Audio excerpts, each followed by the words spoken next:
जी अस्सलाम वालेकुम स्टूडेंट्स, कैसे हैं आप सब। उम्मीद है आप सब खैर खैरियत के साथ होंगे। हमारे चैनल पर आपका खुशामदीद। हम लोगों ने पार्ट 1 स्टार्ट का चैप्टर नंबर 3 स्टार्ट किया हुआ था। प्रीवियस क्वेश्चन हमारा क्वेश्चन नंबर 3.11 था और आज जो है हम लोगों ने 3.12 करना है। 3.11 का लिंक मैं नीचे डिस्क्रिप्शन में लगा दूंगी, आप जाकर उसको देख सकते हैं। ठीक है, देखिए 3.12 का डाटा जो है मैंने यहाँ पर सामने लिख दिया है, जिसमें मुझे डी और फ्रीक्वेंसी का कॉलम जो है बुक में गिवन है, पंजाब टेक्स्ट बुक में। और उन्होंने कहा है आपने अर्थमेटिक मीन और ज्योमेट्रिक मीन को फाइंड करना है। और यहाँ पर एक कंडीशन दी गई है जहां पर हमें डी की वैल्यू दी गई है। ठीक है, इन दोनों को हम लोगों ने कॉलम्स को यूज करते हुए हमने दो चीजें फाइंड करनी है, arithmetic mean and geometric mean. ये जैसे कि हम लोग प्रीवियस क्वेश्चंस में पढ़कर आ चुके हैं, अरिथमेटिक मीन क्या होता है। अगर हम लोग ग्रुप की बात करें, ग्रुप और अनग्रुप का कॉन्सेप्ट भी हम लोग समझ चुके हुए हैं। जहां पर फ्रीक्वेंसी होती है वहां पर हम लोग ग्रुप का फॉर्मूला लगाते हैं। तो यहाँ पर हम लोग ग्रुप का ही फॉर्मूला लगाएंगे जो होता है sum f x over sum f. ठीक है, ये मीन का फॉर्मूला है। इसके बाद जो है हम लोग फर्दर ज्योमेट्रिक मीन को फाइंड करेंगे। तो यहाँ पर हम लोग ज्योमेट्रिक मीन का फॉर्मूला लिख लेंगे जो होता है antilog sum f log x over sum f. ठीक है, ज्योमेट्रिक मीन में भी ग्रुप का फॉर्मूला आएगा, क्योंकि कोई भी सवाल हो जहां पर फ्रीक्वेंसी गिवन हो वहां पे ग्रुप का ही फॉर्मूला लगता है, और जहां पर अनग्रुप का फॉर्मूला लगता है वहां पे फ्रीक्वेंसी नहीं आती। हम लोग इसको डीपली पहले ही पढ़ चुके हैं, तो यहाँ पर मैंने सिर्फ डायरेक्टली फॉर्मूला लिखा है ताकि हम इसको क्वेश्चन में जाकर सोल्व करें। एक क्वेरी जो मैंने आप लोगों के साथ डिस्कस करनी है वो ये है कि कुछ स्टूडेंट्स कहते हैं कि मैम हम लोग शॉर्टकट मेथड लगाएं, डायरेक्ट मेथड लगाएं या कोडिंग मेथड लगाएं। ये है अरिथमेटिक मीन की इनडायरेक्ट की टाइप्स। ठीक है, हम लोग कौन सा मेथड जो है लगाएं। मैंने आपको पहले भी बताया था कि अगर आप लोग सिर्फ इंटर के लेवल पर कर रहे हैं स्ट्रेट को, तो आप लोग डायरेक्ट ही यूज करें। ठीक है, लेकिन जहां पर आपको कंडीशन ऐसी दे दी जाए कि आपको शॉर्टकट या कोडिंग में से कोई मेथड लगाना पड़े, तब आप उसको जरूर लगाएं, या वो आपको स्टेटमेंट के जरिए बताए कि आपने करना ही इसी फॉर्मूला से है, तब आपने वो फॉर्मूला लगाना है। अब प्रीवियस लेक्चर में मैंने आपको डायरेक्ट मेथड करवाया था अरिथमेटिक मीन का, और मैंने आपको बताया था डी गिवन होगा तो आपने शॉर्टकट मेथड लगाना है। जब डाटा में आपको यू गिवन होगा तो आपने जो है कोडिंग मेथड को लगाना है। ये जो शॉर्टकट और कोडिंग है ये इनडायरेक्ट की टाइप्स है, और डायरेक्ट की कोई टाइप नहीं होती, वो हम लोग डायरेक्ट ही जो है इसको सोल्व करते हैं। अब यहाँ पर स्टूडेंट से क्वेश्चन हो सकता है कि डी गिवन है तो आप यहाँ पे शॉर्टकट मेथड लगाएं। मैं आपको इसको शॉर्टकट के साथ भी कराऊंगी और इसी को डायरेक्ट में भी करूंगी। ठीक है, आपने कोशिश यही करनी है। देखो यहाँ पर उसने लिखा हुआ है कि आपने शॉर्टकट के साथ या कोडिंग के साथ करना नहीं ना, तो आपने कोशिश यही करनी है कि आप डायरेक्ट मेथड ही लगाएं हर सवाल में। लेकिन जहां पर वो मेंशन कर दे तो उसके लिए फॉर्मूला मैंने आपको पिछली वीडियो में जाए याद करवा दिया था, डिस्क्रिप्शन में लिंक आप जाकर देख सकते हैं। मैं आपको बताती हूँ कि जो हम लोग अरिथमेटिक मीन की बात कर रहे हैं उसमें जो शॉर्टकट है जिसमें डी यूज होता है उसका फॉर्मूला क्या है। A plus sum f d over sum f. जी ये शॉर्टकट मेथड है। आपको डायरेक्ट भी करके दिखाऊंगी, शॉर्टकट भी करके दिखाऊंगी। इजी जो है वो आपके लिए डायरेक्ट ही रहेगा, क्योंकि हमने सारे सवाल ही ऐसे करने हैं। तो आप चंद एक सवालों के लिए अपने माइंड को डाइवर्ट ना करें। देखें डी और एफ है मेरे पास। अगर मैं यहाँ पर देखूं अरिथमेटिक मीन के डायरेक्ट को एफ और एक्स का मल्टीपल चाहिए और मुझे चाहिए उसका सम। देखिए एफ मेरे पास है, एक्स मेरे पास नहीं है। ठीक है, अपनी कंडीशन की तरफ चलते हैं। यहाँ पर अगर मैं देखूं तो मेरे पास है डी इक्वल एक्स माइनस 18।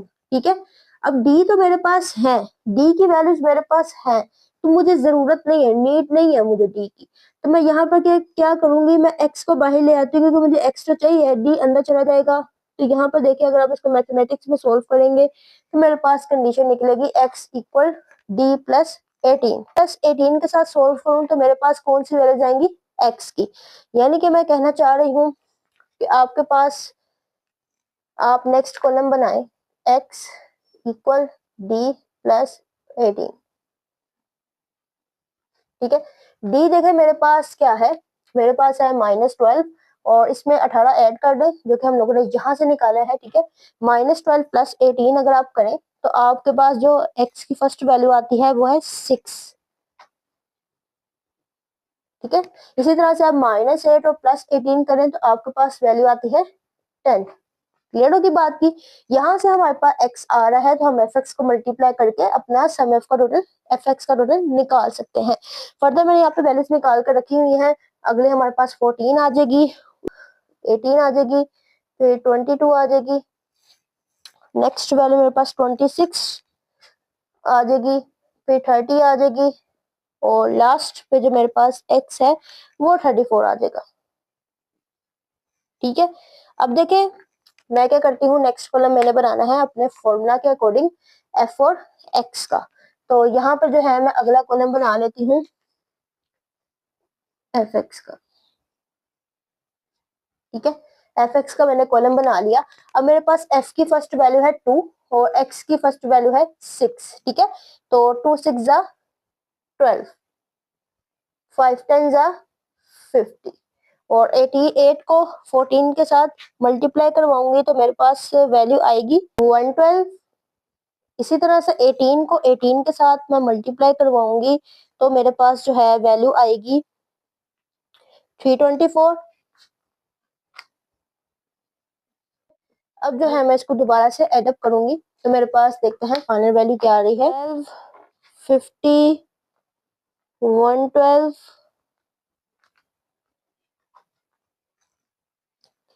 324, 484, 338, 240 और 136। मेरे पास वैल्यू जो है फाइनल आंसर जो है वो आता है 1696। 1696 को यहाँ पे पुट करूंगी और इसको 80 पे डिवाइड कर दूंगी तो सम एफ मैंने निकाला था 21.2। जी स्टूडेंट्स, मेरे पास अरिथमेटिक मीन आ गया है 21.2। ज्योमेट्रिक मीन करवाने के बाद मैं आपको इसका शॉर्टर मेथड भी करवाऊंगी, दोनों के आंसर सेम ही होंगे। ठीक है, अब ज्योमेट्रिक मीन का फॉर्मूला लिखते हैं हम लोग यहाँ पर, जो मैं अभी आपको कुछ टाइम पहले बताया था। एंटी लोग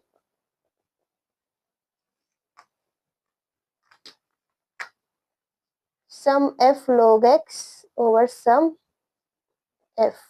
ठीक है, अब देखें मुझे f को log के साथ मल्टीप्लाई करवाना है log x के साथ, और मुझे उसके चाहिए है तादाद। log x है नहीं, सबसे पहले log x निकालेंगे, उसको फ्रीक्वेंसी के साथ मल्टीप्लाई करेंगे, देन उसका जो है हम लोग टोटल निकालेंगे। तो नेक्स्ट कॉलम मेरे पास बनेगा log x का। ठीक है, बारी बारी जो है आप यहाँ पर जो है x की वैल्यूज का ये रही ना, तो log 6 आप इसको इस तरह से लिखेंगे log 6। ये देखें कैलकुलेटर में जो है आपको जो है फर्स्ट सेकंड लाइन में, अभी मेरे पास कैलकुलेटर नहीं है, लाइन पे आपको शोर होगा log का साइन, तो आपने कैलकुलेटर पे log दबाना है, LOG। log दबाने के बाद आपने x की फर्स्ट वैल्यू लिखकर इक्वल का बटन दबाना है, तो आपके पास जो फर्स्ट वैल्यू आएगी log की वो आएगी 0.7781। इसी तरह log 10 निकालेंगे, log 10 जो है हमेशा 1 ही होता है। उसके बाद log 14 निकालेंगे, और पास आ रहा है 1.1461। जो स्टूडेंट साथ साथ आप नोट कर लें, log 18 जो है हमारे पास आ रहा है 1.2552। log 22 मेरे पास आ रहा है 1.3424। log 26 मेरे पास आ रहा है 1.4149।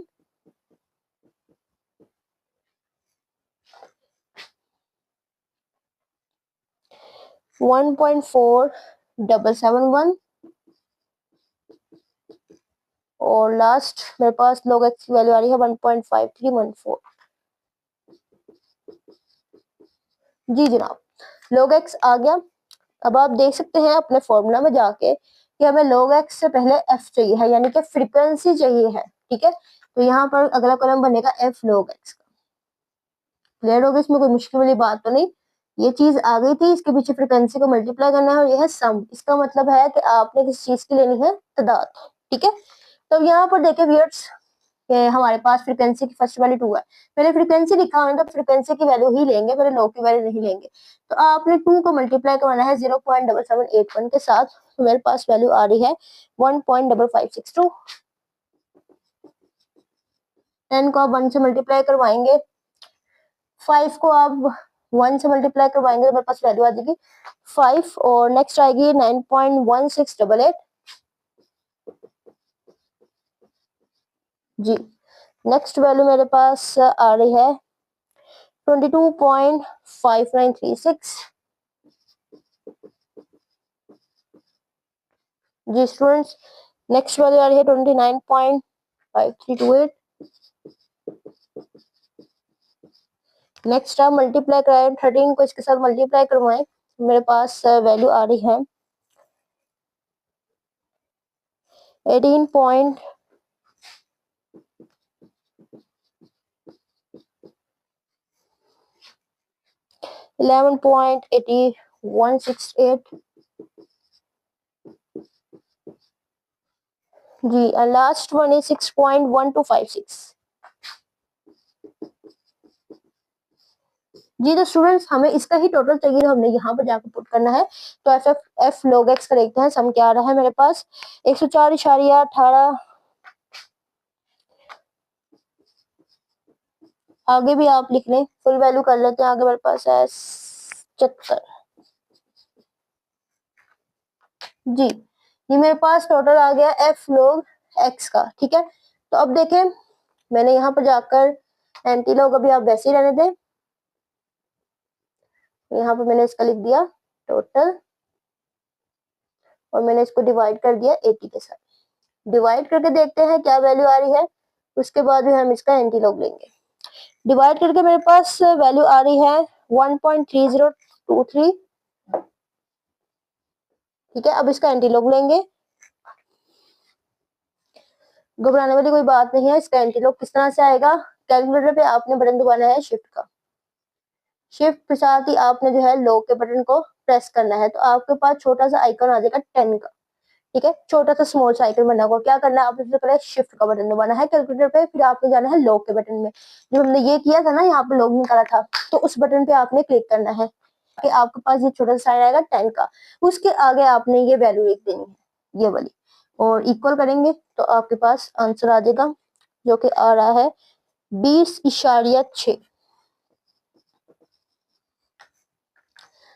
जी। तो स्टूडेंट्स हम लोग बुक की कंडीशन के मुताबिक ज्योमेट्रिक मीन भी निकाल चुके हैं और अर्थमेटिक मीन भी निकाल चुके हैं, जो कि पंजाब टेस्ट के आंसर के अकॉर्डिंग बिल्कुल एक्यूरेट है। अब हम लोग चलते हैं एक्स्ट्रा चीज की तरफ, जो कि हम लोगों ने की थी शॉर्टकट की। देखिए स्टूडेंट्स, मैंने जैसे बताया था कि अगर आपने शॉर्टकट मेथड करना है तो उसमें आपको डी गिवन होगा, डी गिवन है आपके पास, ठीक है। शॉर्टकट का एक मिनट यहाँ पर हम लोग जो है ना फॉर्मूला लिख देते हैं। अर्थमेटिक मीन की इनडायरेक्ट की दो टाइप्स होती हैं, कोडिंग और shortcut. A plus sum f t over sum f, ठीक है। अब हम लोग जो है इसको भी निकाल लेंगे, तो आप देखिएगा कि आंसर बिल्कुल सेम ही आएगा। एफ है मेरे पास, डी है मेरे पास, एफ भी है, डी भी है। मैं इसको मल्टीप्लाई करना है, मैंने इसके कॉलम को, ठीक है। तो मैं देखें यहाँ पर इसको मल्टीप्लाई करवा देती हूँ। एफ की फर्स्ट वैल्यू मेरे पास है 2 और डी मेरे पास है -12। देखें एफ डी को मल्टीप्लाई करवा के फर्स्ट वैल्यू मेरे पास आ रही है -24। नेक्स्ट मेरे पास है 5 और 8, 5 8 जा 40, ठीक है। नेक्स्ट मेरे पास वैल्यू है 4 8 जा 32, माइनस में आएगा, ठीक है। और 0 18 जा 0, अगली वैल्यू मेरे पास आ जाएगी 88, और 8 13 जा 104, 96, 64, और अगर मैं इसको एडअप करूं तो मेरे पास वैल्यू आ रही है 256 किसकी, एफ डी की। यहाँ पर जाकर मैंने वैल्यू पुट कर दी। सम एफ मेरे पास 80 है जो मैंने निकाला हुआ है। अब यहाँ पर मुद्दा होता है ए का, कि आखिर ये ए की वैल्यू क्या है। देखिए व्यूअर्स, यहाँ पर ए जो है हमारे पास, हम लोग फ्रीक्वेंसी में से उठाते हैं, फर्स्ट उठा ले, लास्ट उठा ले, मिड की उठा ले, जो सी मर्जी वैल्यू उठा ले, आप जो है ए की जगह उसको पुट कर सकते हैं। यहाँ पर देखें मैंने दरमियान वाली वैल्यू उठा ली 18 जो बनती है, ठीक है, 18 को मैंने लिखा यहाँ पर इसको डिवाइड करवा दें 256 पे 80 के साथ, तो मेरे पास वैल्यू आती है 3.2। 18 में 3.2 ऐड करेंगे जी, आ गया जी व्यूअर्स 21.2। आप देख सकते हैं अर्थमेटिक मीन और शॉर्टकट मेथड के अर्थमेटिक मीन में जरा सा भी फर्क नहीं है आंसर में। ठीक है, बात सिर्फ इतनी सी है कि अगर आप लोग डायरेक्ट को ही लेकर चलें हर सवाल में तो ये आपके लिए ही बेनिफिशियल है, ताकि आपके लिए आसानी रहे एक ही फॉर्मूला याद करने में। फॉर्मूला तो याद करना है, लेकिन आप अलग अलग तरीके क्यों देख रहे हैं इंटर लेवल पर। ठीक है, आपको इंटर लेवल पर बता दिया गया ना कि कोडिंग और शॉर्टकट क्या होता है, तो आप कोशिश करें कि डायरेक्ट को ही लेकर चले। अगर यहाँ पर वो मेंशन करता जी आपने निकालना ही शॉर्टकट से है, तो वो ये तरीका है।